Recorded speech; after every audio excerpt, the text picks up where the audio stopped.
Riley, how's it going? Thanks so much for joining me on the podcast today. Yeah, thanks for having me, Josh. Yeah, I've been looking forward to chatting with you, but you have a pretty extensive story. So I will admit this was kind of a hard episode for me to prepare for. I wasn't sure where to get going in your life story. I know you're a Marine Corps officer, you're a Team USA bobsled pilot, you're a woman of faith, and you're also wearing a few other hats as well that I'm sure we'll get into in this episode. So I guess just to start with, take us back to your early days in the Marine Corps. What actually set you down that path initially? So I didn't have really any family in the military. So military family, military thoughts of what I want to be when I was older didn't really exist for me. So I actually didn't even consider the military, like, period. Like, if you would have asked me in high school, I would have told you absolutely not. Until I got to college, within the first 3 weeks, I had met a Marine recruiter who, was a very pivotal shift in my life, realizing maybe this is a career path for me. Maybe I do have what it takes to potentially be a Marine officer because of my athletic background and my leadership and the academics and stuff that I study. So I end up just taking a risk and taking a chance with the recruiter. Decided to go to officer candidate school back in 2016 now, which is feels like forever ago, and completed my first round of officer candidate school and ended up ultimately commissioning in 2019 in the Marine Corps. So when you talk about having an athletic background, obviously you're no stranger to hardships and everything like that. Was that maybe a draw to the Marine Corps? Because I remember when I met my first Marine recruiter, I was a freshman in high school. And my first question to him was, what is boot camp like? And he just responded with just one word, hell. And I think part of that was sort of the draw for me because it was a challenge that I felt like I could take on and overcome. Did you maybe face something similar when you kind of learned a little bit more about what the Marine Corps entailed? Absolutely. I would say if your goals don't scare you or there's not fear associated, it's not big enough. And when I first heard about officer candidate school and what was required of you to be a Marine officer, I was a little fearful.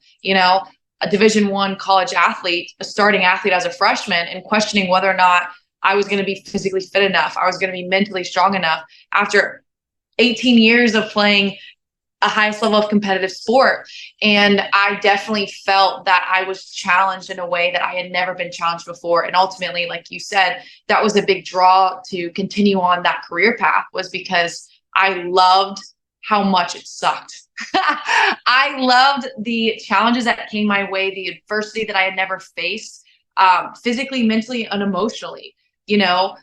Playing Division I softball, I got to sleep in my bed at night, and yeah, we maybe play in the rain and be cold, but ultimately the suffering wouldn't last super long, right? And being out there and being in the field and never really experiencing that before, and learning weapons and tactics and running farther than I've ever ran in my life because they don't tell you when you're going to stop.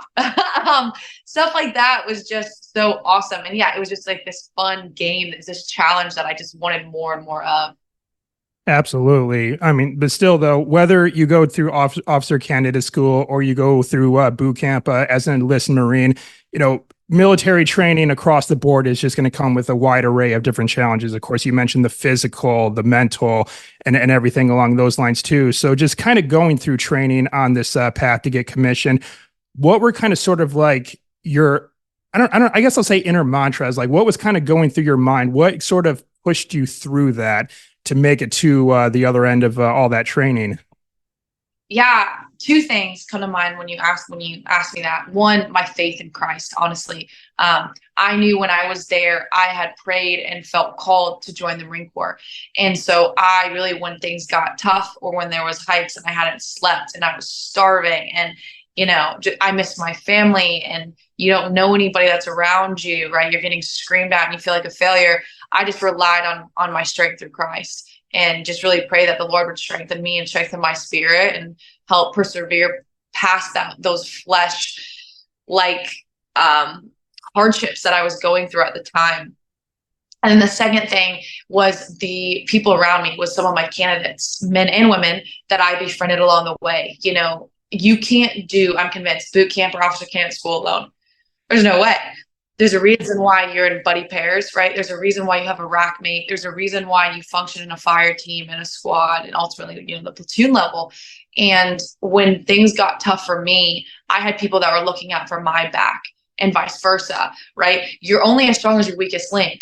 And so we quickly found out that there's like what I call like my tribe, like my group of girls and guys, those candidates that I knew that when I was going through something hard or challenging, or that we would pick each other up and kind of help lift each other when we needed to, or teach someone something, right? Maybe one person was good at this and sharing advice and tips so we could all be successful. So ultimately my faith and the candidates that were around me. I really appreciate the first part of your answer talking about your faith. That was actually one of the things that I utilized and fell back on quite a bit when I was going through boot camp. I remember when my recruiter came to get me to take me to the airport for me to fly to San Diego for boot camp, which it was unprecedented. Quick side note, it was unprecedented in times, because I enlisted back in 2004. So we're just coming off of 9/11 here. And a huge influx of recruiting numbers. So typically, since I'm from Michigan, I would have gone to Parris Island, but I actually went to San Diego. So just quick side admin note there. But my mother was the last person that I hugged before I got in the car to drive away. And she said, just remember that the Lord Jesus Christ is watching over you on this journey. And it was exactly what I needed to hear as I was going. And while I was in boot camp, I wore my necklace to show you.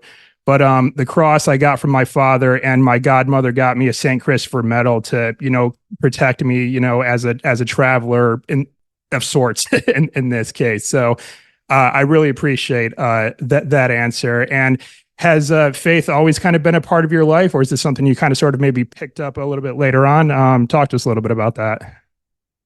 Yeah, I think a lot of people's faith stories are very different, especially with how you're raised. And so a trend that I see is, growing up and being in a Catholic family is how I grew up.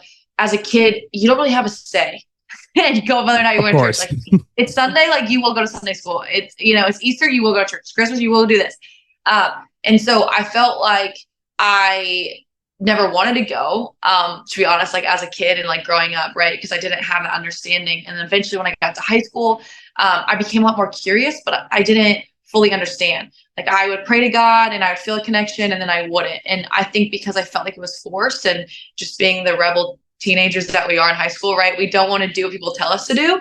We kind of want to navigate for ourselves. And ultimately that's what happened in college. I got to college and my first year and a half, I didn't really invest in my faith. I was just focused on what was in front of me. So sports, academics, jobs, friends, living in a new city when I moved to DC, and I'm from Indiana. And I quickly realized on paper, I had everything. Like people would envy the life that I had, and I still felt so empty. I'm like, there has to be something more. I'm so unfulfilled. And I thought that if I would just keep achieving things, and so I would. I, started as a freshman. I got a 4.0 GPA. I worked 2 jobs, and I worked for a congressman, and I had, the boyfriend, and I had the friends, and I was like, there has to be something more. And that's when ultimately my teammates helped push me back to Christ. And that's when it was my own decision to pursue Christianity. And the next thing I know, I stopped cursing. I started dressing different. The people who I hung out with looked different. My outlook and view on the world, my heart was renewed from the inside out. And I have yet to this day ever not felt fulfilled because of it. Doesn't mean that there hasn't been struggles, but dedicated my life back to Christ in 2017 and haven't looked back since. And it's been the biggest blessing. And I'm so thankful the Lord chose me. Awesome. All right. So now flipping back to your time in the Marine Corps, finishing up OCS, where did you go from there? What MOS did you take on, and where did you find yourself stationed afterwards? Yes. So commissioned May 2019, went straight to the basic school in September, graduated in April, finished high in my TBS class, but ultimately got my 8th choice of logistics, which again, 8th at the time, choice. Wow. Yes. At the time was super unhappy about it. Looking back now, I'm like, thank you, Lord, because I needed that to happen. Right. So I ended up going to logistics school and finally hit the mysterious fleet at the time in July of 2020, which, if that date means anything, that's still the height of COVID when we're still trying to figure things out, which ultimately made it very challenging trying to navigate a new job, a new location in California with really strict laws and what life looked like there. I was the S4 officer at Miles 39 at Pendleton. Okay, yeah. So you were squadron then. Okay, yes. As was I. I was VMX 22 on the East Coast in New River. So yeah. All right. Now, when does bobsled racing come to the picture? Because up to this point, you talked about you played softball at such a high level, and so how do you go from softball to bobsled racing? That's quite the contrast there.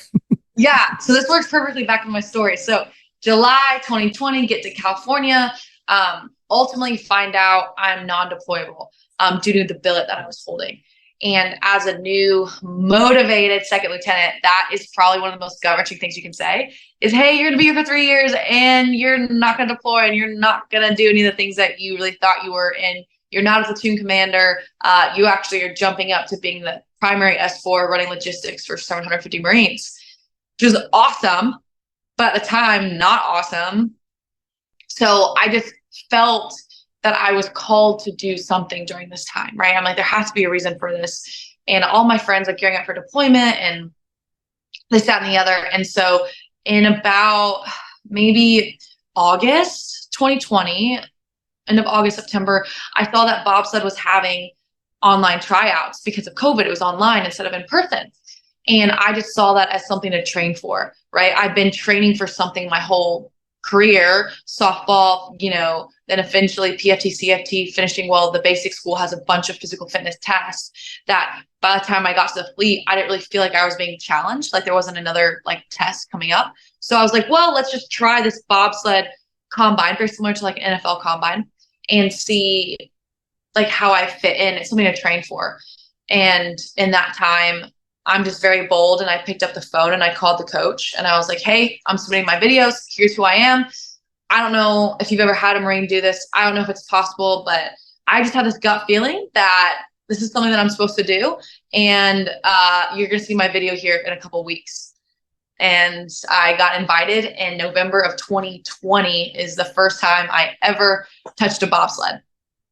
So when you said you submitted videos to more or less audition to go and do this combine, what did that entail? Did you actually have to show you competing or pushing the bobsled? What was involved there?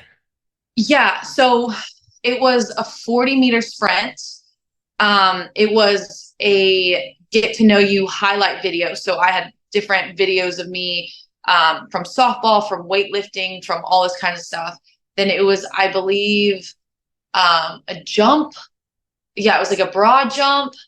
And I think maybe that was it. But it's just initial screening of your athletic abilities and why you're interested and all the stuff about you, stats, all this kind of stuff. It's just, hey, is this person an athlete that we could potentially work with? And then the combine that we really got tested there was several events, which included all different kinds of sprints, broad jump, shot put, max power clean, and max 3-rep squat. So you had to be pretty versatile to prepare for this sport, it sounds like.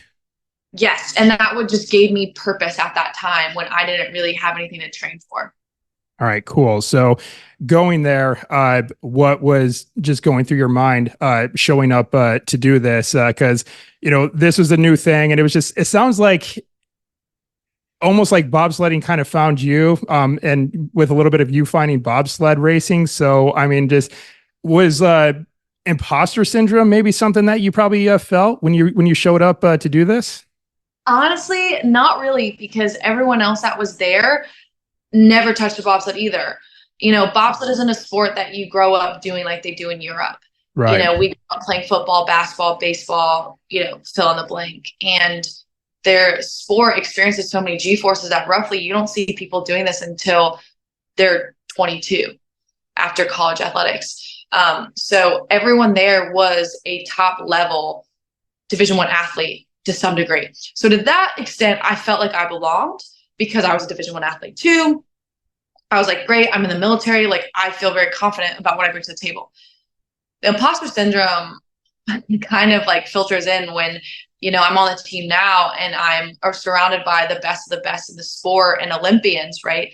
And you're trying to compete against them and you're trying to break into that mold of the highest of high caliber athletes that experience certain things. And so there's times when, people just assume, oh, like you're an Olympian because you do bobsled and bobsled's Olympic sport. That's when I feel like an imposter. I'm like, no. Like, I'm on Team USA. I'm competing in world championships, right? Like, my goal is to make the Olympics, but the Olympics is the 1% of the 1% of the 1% of the 1%, and that's something that is like very ultimately extremely challenging to obtain and something that, quite frankly, I may never obtain, I say you will.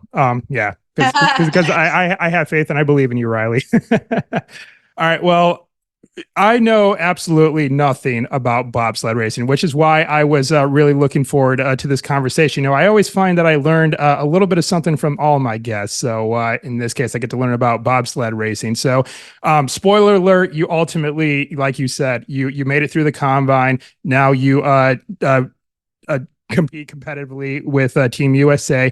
So take us inside the bobsled for a moment. Because I would imagine that there's a lot more to this than simply getting a running start, pushing the bobsled, hopping in, and going for a ride. So can you kind of take us inside the bobsled a little bit here? Absolutely. So I'm a pilot, so I'm in the front seat and I'm actually driving and navigating the bobsled. Just even though it sounds like you haven't seen, majority of people have seen Cool Runnings to some extent. Like, oh, all you do is lean. False, not true at all. You don't pick and choose when you lean. The G-force is going 90 miles an hour, pick for you. Oh, wow. But essentially what's happening, I'm just going to go over the two-woman discipline. The pilot is on the side on a bar and the brake woman is in the back. And your goal is, like anything, is to create enough momentum to gain speed as we go downhill. So you try to hit the sled at the same time. It's about 400 pounds, so it's really heavy. So you want to hit at the same time, run, jump in. Once I'm in as a pilot, I'm grabbing two, they're called D rings. They look like carabiners essentially, that are attached to two bungee cords that are rotating the front axle of the sled to be able to get on and off. As I jump in and grab that, my teammate behind me is giving me a really big, strong push, jumping in and then basically folding over like a lawn chair, like touching your toes, to be aerodynamic and not hang out of the sled, so that we are just kind of like gliding through. From there, depending on the track, for example, like Placid, our home track, has 20 different curves, all different kinds of pressure, all different sizes, all different like shapes. And so you have to be able to then drive and navigate that to go as fast as possible without hitting walls, without crashing on your head, and winding down, which takes numerous amount of runs and practice and trial. And ultimately we'll cross the finish line. I'll signal to my brake woman behind me. They'll pull the brakes. We stop. We go again. So there's a lot of micro factors that go into this, like you described, where everything, trying to get a good running start to make it go as fast as possible right from the get-go, and making sure you jump in just perfectly, and then also would you call the brake your brake partner, is that what you call the other? Brake. Okay. Yeah, Mm-hmm. getting aerodynamic as possible. Like, all these tiny little things have to play into this to optimize your speed on the track. So I would go nuts trying to keep track of that all. Yeah, and that's glossing over very few details, but you get the point. Yeah, absolutely. So is it always set up that way, where you have two pilots? Well, a pilot and a brake person in the sled, or do you go by yourself sometimes? How does that work? Yes. So there's two disciplines for women: the two woman, like I just described, and the mono. Mono bob is just the pilots. Mono, one person. The men have 2-man and 4-man, so they get actually 4 people. And their sled's a little bit bigger. But for the 2-woman, 2-man, men and women actually use the same sled. Fun fact. There's no gender difference on that. Wow. Okay, cool. So getting ready for a lot of your competitive events that you have. What kind of goes into, doing physical training? And I'm sure you probably have your nutrition protocols dialed in a little bit too. So what does that look like for you as far as the physical preparation goes? Bobsled is a big combination of sprinting and explosivity. So you have to be able to obviously run really fast to get it started, but you also need to be very explosive and powerful when you're hitting a 400-pound object on ice and being able to move it as fast as possible. So we do a lot of short sprints under 100 meters. When I'm actually running, I'm probably running about 25 to 30 meters. So it's not very, very far. And then a lot of Olympic powerlifting with plyometrics and stuff like that to just really train, you're about to break inertia with a 400-pound object, right? How fast can you hit it and be powerful? And then how fast can you run and turn over to make sure that your start gives you the biggest advantages possible? Gotcha. Okay. So now what about like with your nutrition protocols? I mean, it sounds like, does Team USA, do they have like a lot of resources to kind of like help you with things like that, I'd imagine? Yes. So they have dietitians and we have sports medicine and, even mental and behavioral health. Like we have a bunch of different resources for that. Nutrition is something where bobsledders, it kind of depends on the athlete you are, right? So some people really need help gaining weight. Some people want to stay and some people have to actually lose because there is a weight limit for the sled and for your combination in the sled. And so if you're overweight, you get disqualified. So it kind of depends on the athlete you are, like your background, your height, this, that, and the other. But generally, bobsledders are going to be your big guys and girls. That we're thick. We have women that are up to 185 pounds that will absolutely Wow. just through majority of the men that I know, and we'll have men that are just absolutely shredded 6'3", 235, and just are about to go get some. So generally, bobsledders are big, strong. But we don't discriminate against sizes. Like there's people that are just as strong and powerful as fast. It just kind of depends on what your body can do. And then your nutrition is based off of what kind of athlete you are. Gotcha. Okay. All right. So kind of shifting gears a little bit here. Well, maybe not really. So as I've kind of mentioned at the start of this conversation, you're someone who's wearing many hats right now, and a lot of people are counting on you in a lot of different areas of your life. Of course, you got your fellow Marines who are counting on your leadership as an officer, and you got your teammates on Team USA who are expecting you to show up for practice and to do your physical training to compete at the highest level. And of course, you got podcasters like me who also want to meet you and hear your story as well. And then you also have family and friends who would also love to see you and spend time with you. So just all those different roles and responsibilities, how do you go about managing them all so that way you show up effectively in all of them? This is such a good question. It's one that I really struggle with. I think time is the most valuable asset we have, but time is also limited. And Of very course. similar to what you say, priorities. I don't love saying, oh, I didn't have enough time to do something. I really try to be really specific with my words of, no, that just wasn't a priority for me today because I am balancing a lot of things. So, outside of my faith, first and foremost, I'm a Marine 24/7 and my Marines are my priority. And so that takes precedent over everything, my Marines and getting the job done there. Second, I would say I need to be as physically fit and be training as much as I physically possibly can. Third, maintaining relationships with my friends and family. And then lastly, and it shouldn't be last, and I'll get yelled at, but my recovery, sleep, huge. And making sure like I take time to kind of unwind and spend time for myself to know the person that I am. And that generally gets neglected more than anything. Being a Marine, as you know, isn't just a 9 to 5, right? We're getting there super early, and there's days when you work weekends, and there's days when you get home and the sun's already been set for a couple hours, and that makes it difficult. Trying to ideally train for 2 hours a day sometimes doesn't always happen, but I try to do what I can with what I can. And so, answering your question, I try to be as present as possible of where my feet are. So when I'm at work and I'm in uniform, like I'm at work and I'm at uniform, and that's what I'm focused on. When I'm in the gym, like I need to make sure that I'm efficient and getting my workout in and knocking that out. when I'm at the bobsled track, I have to be 100% focused to make sure that my teammate and I are safely going to get down the hill and that all my attention is on what's in front of me. And when I'm talking to you or my family, I want to give them my undivided attention, even if it's just for 10 minutes. And I have little daily battle rhythms of, I have a little bit of quiet time in the morning when I read my Bible, and stuff like that. And then there's quite frankly days where I'm like, it's a Friday night. I'm like, I put my phone down and I'm like, I don't want anyone to talk to. I'm gonna go take a nap on the couch. It doesn't happen as often as I would like it to, but I try to have a balance of priorities. But that's really the ranking order and how I see it.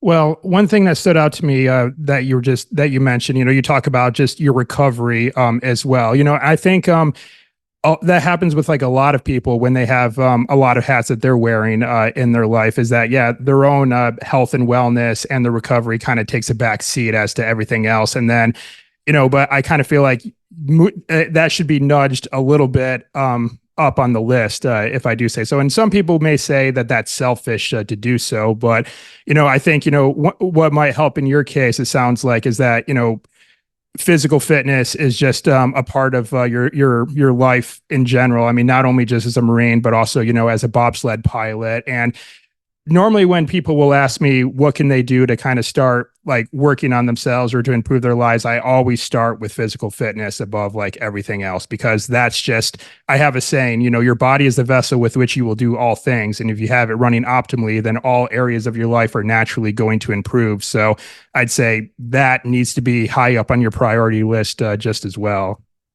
Yeah, you're absolutely right. And your body, when it's being used properly and functioning and exercising physical fitness, you actually are able to get more out of it. Absolutely. All right. So now I want you to take us around the world a little bit. You actually just got back from where were you? You were somewhere in Europe for the last couple of weeks, and you just got back a couple of days ago. So where'd you go? Yes, I initially started in Switzerland. We competed in St. Moritz.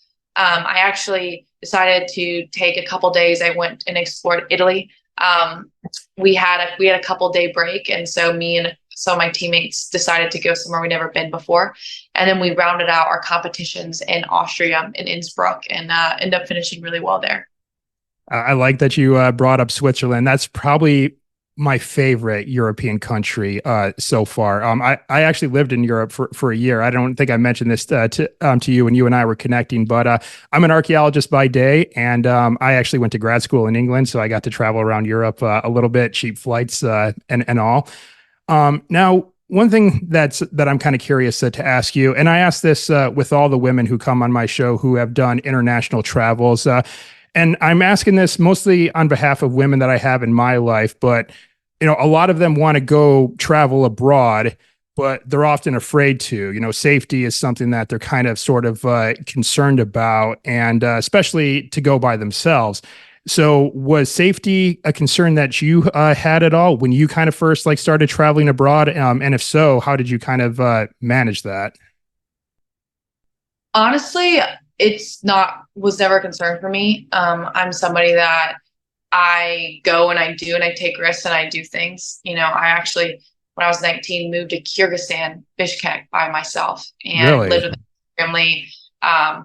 And yeah, I don't know if the word fearless is absolutely correct, but I guess from a safety standpoint, I make sure that I'm physically fit and trained so that if something does come, I can respond to the best of my ability, right? Being a Marine and taking jujitsu classes and little stuff like that. Like I feel adequate. My biggest thing in life and how I'm going to answer this question is I don't let fear prevent me from doing things. I feel like, especially my faith, we're not called to live, do not be scared, or do not be scared and intimidated, be bold and courageous. And there's a reason why it says be bold and courageous. And so if you have a desire in your heart to travel, travel. And don't let fear prevent you from doing something, because I look back and there's so many times when I could have let that fear creep in and I would never be where I am today. So if you want to travel, take the trip.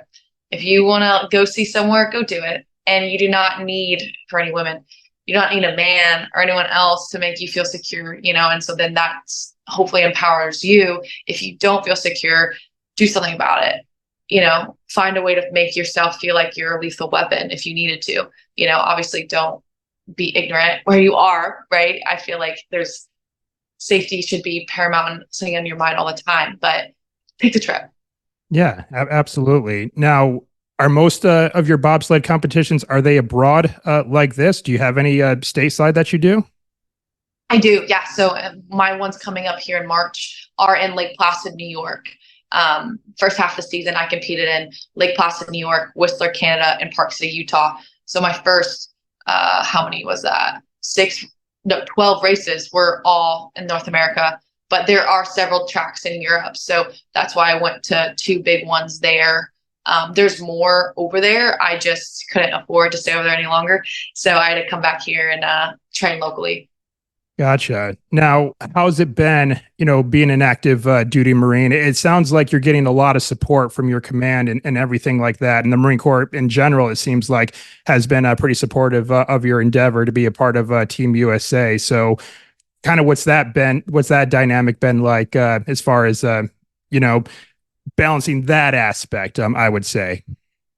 I've been so blessed and fortunate. The Marine Corps, but more in particular, my commanders, have believed in me, and my bosses have allowed me to continue to go and compete constantly because they see the value that it brings to the Marine Corps. And I'm so thankful then to my Marines that when I am gone, step up just that much more and get the job done and function. I do work remote. So even when I'm competing and I'm in Europe, I'm on my computer answering emails, calling, doing all the things that I possibly can in a staff role. It's a little bit easier to do it that way. My deal with the Marine Corps, is I will continue to go out and be who I am and represent the Marine Corps while I'm doing it. But by no means have I gotten out of things. For example, I'm deploying in May, and I'm gone May to November, which cuts into bobsled season, which ultimately, this being so close to the games in 2026 we're 2 years out, and I'm about to deploy for a majority of the year. So it's a balance. The Marine Corps has been supportive, but the Marine Corps wants to highlight the positive things that Marines are doing. So if there's something positive that you're doing as a Marine, like, the Marine Corps takes interest in it. And so that's essentially what's happening to me. I'm able to bring positive news. And ultimately, my goal is to show more people that the Marine Corps is a solid life option to choose. I never thought it would be for me, and I want to get it as popular as possible about what this career actually looks like and the honor that comes from serving your country, in particularly in the Marine Corps. Right on. Now, with the rest of your teammates on Team USA, are their lives like similar to yours in like any way? Do they also have like full-time jobs on top of competing, or are they just like straight bobsled racing? What's that like? There's both. So bobsled, in Olympic sports, athletes are living under the poverty line. Like, I have to pay 90% out of pocket to compete in the sport. And a season on average can cost anywhere from $20,000 to $50,000 a season. Oh, wow. A season. Oh my Yeah. goodness. Once. So that's difficult to do. So some of the teammates at the top, they don't necessarily have jobs other than like endorsements and stuff like that. They've earned it. They're Olympians. They're incredible. A lot of my other teammates do work full time, and that's what's so hard about this is we're working during the day, and athletes the other time that we have. A lot of them have remote jobs, which is very, very beneficial, but also very difficult. We've had more of my teammates than I would like that have been able to get that unfortunately got fired from their jobs because they're not able to maintain or aren't making as much money or aren't, pursuing the career paths they really want because we're ultimately chasing the Olympic dream. And so it is very difficult. There's a lot behind the scenes that you don't see. This profession of sport does not make you money. It does not get you famous and does not get you a whole lot of time and popularity with your friends and family. But ultimately, you do it because you love it and you make an investment in yourself while you do it. So what's kind of on your mind as far as when you do have to deploy, especially in the midst of bobsled season, as you mentioned here, it's just like, what are you going to be implementing to make sure that you keep your edge? Because I think like when those types of things happen where you have to deploy, or and sometimes in my case, in my line of work, I spend about 2/3 of the time traveling as well. So our routines are thwarted quite a bit when these things happen. So what do you kind of foresee as far as like planning and preparing to make sure you keep your competitive edge while you're on deployment? I've thought about this, and I just am gonna have to see what the conditions are like. I'm gonna go in with a plan. No plan survives first contact. So I'll have to kind of see, right? I'll have to see, hey, what's the training environment situation? I know what needs to get done. I know the workouts and the caliber of time it's gonna take. I don't know if I'm gonna have that available. And similar to what we talked about earlier, I'm gonna be where my feet are planted. And that job when I head over to Iraq is going to be the most important thing, and training is going to come. I will find a way to be physically fit. I'm a fighter. I'm a winner. I'll figure it out. It's maybe not going to be to the caliber, and it's maybe not going to give me the results that I want. But this is ultimately my job is to be a Marine. My job is to get whatever task at hand is done, and ultimately make sure that everyone comes back home that I interact with in Iraq. So that's precedent. How I'll train, I'll figure a way. I'm a Marine. I'm surrounded by Marines. We love PT. So I'll figure it out. Again, like I said, it's going to be difficult. And the answer is, I don't know. So instead of being anxious and worry about it, I'm like, well, God, we're going to figure it out. You sent me here and we'll take it one day at a time. Well, if God's in your corner, you can't lose. I mean, that's what it really boils down to in the end. And as like I like to say, find a way or make one. So you'll find a way or you'll make one. All right. All right. So, and also like going from what I hear from people who deploy, that's usually around the time they get in like some of the best shape of their life. I mean, what else is there really to do in your downtime, other than, work out or whatever. So yeah, I think you might actually have you might have the added advantage of time, maybe on deployment. I don't know. Well, like you said, we'll see. We'll see. We'll see. Yep. All right. So, now, just kind of looking back on your journey so far as a Marine, and also, everything you've gone through up to this point as a bobsled pilot, competing at the highest level. And this is going to be a little bit of a loaded question, but I'll just kind of ask you just to say, what just sort of comes to mind off the top of your head is just, what would you say have been some of your big takeaways and life lessons that you've really been able to implement into your life moving forward? Yeah. I always want to answer about the first thing that comes to me. In time now, the first thing that comes to me is I've learned that competing and traveling and experiencing things and winning is great, but it's really about the people that you're surrounded around. And those are the things that are irreplaceable, is the people. I've competed in a world championships. I've stood on a podium for North American Cup races and Europa Cup races, and winning and stuff is awesome. I love to do it. I don't know who doesn't like to win and be recognized or travel the world and see places and meet people, right? All that's great. But it's the people I've met along the way that are the most important things I've realized in my life, is who and how am I impacting those around me? Who am I pouring into? And I realized that I would give everything up for the people that I love the most. And it would be easy to do so. And so if there's time to maybe step away to go see my family or be there for a friend or sacrifice, time to be with somebody, that's the most important thing at this moment that comes to mind when you ask me that question. I think initially when I came into the sport, I thought it was all about winning and all about traveling the world and living this extraordinary life, which again, thankful for. But I quickly realized it's about my teammates, it's about my coaches, it's about the relationships that you build, that's what I'll actually carry with me forever.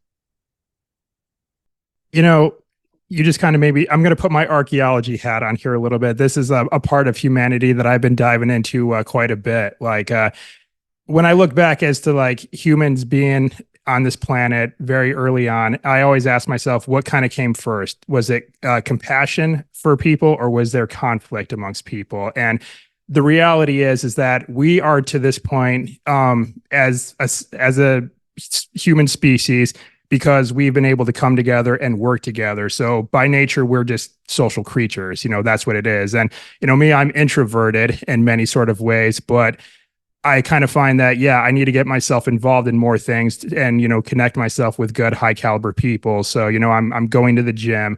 I'm going to church and I'm trying to get myself in groups. And I'm also like, trying to get back on the mats doing martial arts again. So, and also making time for family as well, like you mentioned, because time is a fleeting resource. I mean, it's going to catch up with all of us at someday. Our days are numbered. The moment we drew our first breath, the countdown started. And hopefully for us, though, like that countdown will stop many, many, many, many years down the road. But it's just like those simple things of just like, you know what, let me just call my mom and let me talk to my mom for a little bit, or, I haven't heard from my older brother in a while. Let me check in on him and check in on my nieces and nephews, just those little simple things like that. I think, like you said, really will carry us forward. And yes, winning is good too. I like winning just as much as the next person, I'm sure. But I mean, some things, are just irreplaceable, and that's the people in our lives. All right. So let's see. What else do I have for you? Oh yeah, I'm curious now. What's your favorite Bible verse? Do you have one?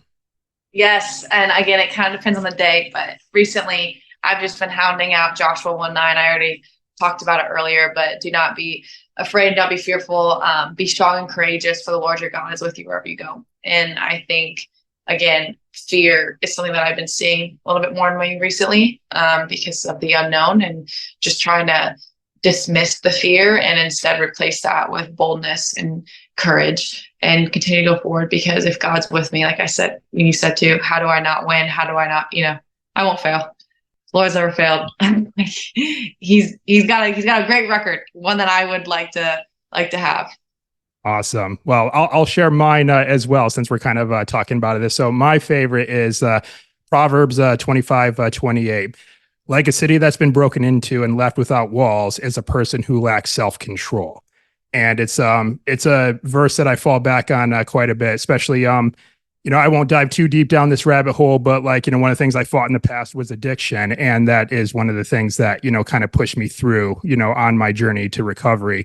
And so yeah, I'd say that's probably my favorite. I should probably get it tattooed. Like, I don't have any tattoos, which is strange to get out of the Marine Corps as an enlisted Marine and not have any tattoos, but here I am. All right. So what I have for you next, and I like to ask this for all my guests to come on the show, and that is to issue a challenge to our listeners. I mean, we got to hear some of your story and we got to get some great insights from you, but as I always say, stories and ideas can only take our listeners so far. We have to follow it up with action to go out and do amazing things. So with that, what challenge would you issue to our listeners today for them to go out there and start living a more adventurous life? For anyone that's listening to this and you're about to hear what I'm about to say, you're about to have one idea pop in your head. And that is, if you knew that you weren't going to fail, what would be one thing that you would do right now if you knew you were not going to fail? And again, that goes to that fear mindset. So if anyone's listening to this, you may have an idea that comes to your head of something that you would want to do. But if I told you failure was inevitable, that might deter you from doing it. And so my challenge is do it. Or at the very least, tell someone else that you have that desire. Tell someone else, allow someone else to understand and coach you through that and push you through that and help be on your team. Because if that's a desire that you have in your heart, there's a reason why it's there. And if you're downplaying that and pushing it off, oh, I don't have enough time, oh, I could fail, oh, it's never been done before, you're doing yourself a disservice. There's a lot that you learn just from even trying. And I'm so glad about the amount of times I failed, because that's why I'm winning. It's because I failed enough that every once in a while you find a winner. So I just want to encourage people to do that. All right. Awesome. All right. So what I have next for you is my final three. These are three questions that I like to think are fun questions that I ask all my guests at the end of the show as well. So of course you're going to get asked these too. And the first of these three questions is, what is your favorite place that you've been to so far? I think because it just happened, Florence, Italy was incredible. I'm trying to think, has anyone else mentioned Italy on the podcast yet? I don't think so. That might be a first, Riley. So yeah. Cool. There we go. Another win for the podcast. All right. And the next question, what is one thing on your bucket list that you have yet to do? There's a lot, but the number one thing that I'm doing is I want to hike Machu Picchu in Peru. As an archaeologist, I'm not sure why I haven't done that yet. So I should probably bump that up my list a little bit as well. Add it to the list. All right. And the third question, and this is a two-parter. What is your favorite animal, and have you seen this animal in the wild? Favorite animal is an elephant. No, not yet, but I want to. I would love to go on like an African safari. I've seen them in a zoo, and I know that's not wild, but they're beautiful animals, and I hope one day too. Okay, now I'm trying to think, has anyone said elephant? If someone said elephant on the podcast, it was a long time ago because I can't remember who it was. So we might be 2 for 3 for first Sweet. Answers. So I'll give it to you since I can't think of it off the top of my head. So all right, there we go. All right, well, Riley, that's it. That's all the questions that I have for you today. But before we call it a day here, can you let us know where our listeners can go and connect with you? And I did put an order in for one of your coins. I know that's pre-ordered right now. I mean, so unfortunately, I don't have it here with me right now to show it on camera. But I know you got that out there. So yeah, how can we reach out and connect with you and find you? Just so everyone knows, I am only on Instagram. Any TikTok, Facebook, you name it, that claims to be me is not me. One Instagram account at riley.tejcek. You can follow me there. I post everything that you could possibly want to see, my races, my real life, my military life, my bobsled life. And I'm reachable there. On there, I do have a tab for emails. That's how we we're able to connect. And then I do answer all of my direct messages that are not inappropriate. So if you are looking to connect in that way, you can do that as well. And I'm going to put a plug in if anyone's listening and you would like to get a challenge coin to help support my bobsled season, because I am 90% self-funded. They are on sale for $20. It's a really cool design, and it's direct proceeds go to help me compete around the world, and hopefully can continue to do that for years to come. All right. And I'll be sure to get everything linked up in the show notes for this episode. Or if we have viewers that are watching the video on YouTube, they can find it in the description below. So it'll be right there for them to go click away and find everything. All right. Well, Riley, I want to thank you very much for taking the time for joining me tonight. I know you might be fighting off maybe some jet lag after just coming from Europe. Yeah, just a little bit. And I know you got a lot of obligations and a lot of catch-up work that you're doing right now, but I appreciate you being here, and I tell you what, I'm rooting for you and all your endeavors that you have coming up. And like I said, a very important person said this to me in my life, and I'll say it to you. Just remember that the Lord Jesus Christ is watching over you always, and with that, you cannot lose. Thanks, Josh. Thanks so much. All right, right on.